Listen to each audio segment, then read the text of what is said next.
In 2 Kings chapter 20, the story shifts from the national crisis with Assyria to a deeply personal moment in the life of King Hezekiah. After experiencing God's miraculous deliverance of Jerusalem, Hezekiah now faces a crisis of his own, an illness that threatens his life. The prophet Isaiah, son of Amoz, comes to Hezekiah with a message from the Lord: "Put your house in order, because you are going to die." Hearing this, Hezekiah turns his face toward the wall and prays with deep emotion.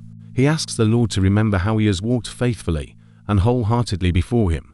Then Hezekiah begins to weep bitterly. Before Isaiah has even left the middle court of the palace, the word of the Lord comes to him again. God tells Isaiah to return to Hezekiah with a new message.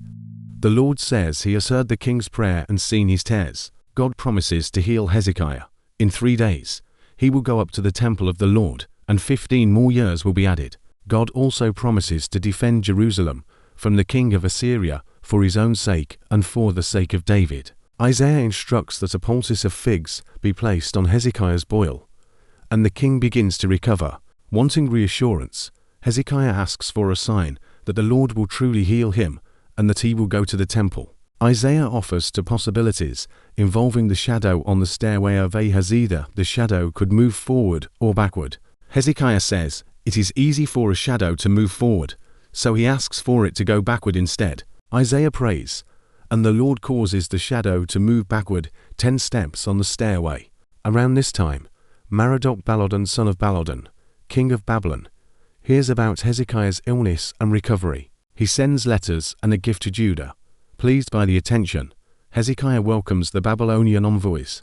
He proudly shows them everything in his palace and treasury: his silver, gold, spices, weapons, and all his possessions. There is nothing in his kingdom that he does not show them. After the visitors leave, Isaiah comes to Hezekiah and asks where the men came from and what they saw. Hezekiah explains that they came from Babylon and that he showed them everything.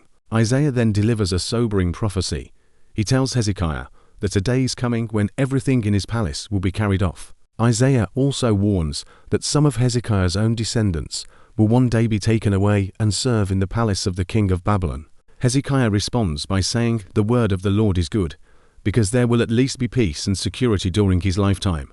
The chapter closes by mentioning Hezekiah's accomplishments, including the construction of the pool and tunnel that brought water into Jerusalem. After his death, he is buried with his ancestors, and his son Manasseh becomes king in his place. Hezekiah's story shows both faith and human weakness. God responds to his prayer with mercy, yet pride opens the door to trouble. Next comes 2 Kings chapter 21, where the reign of Manasseh brings Judah into one of its darkest periods of spiritual corruption.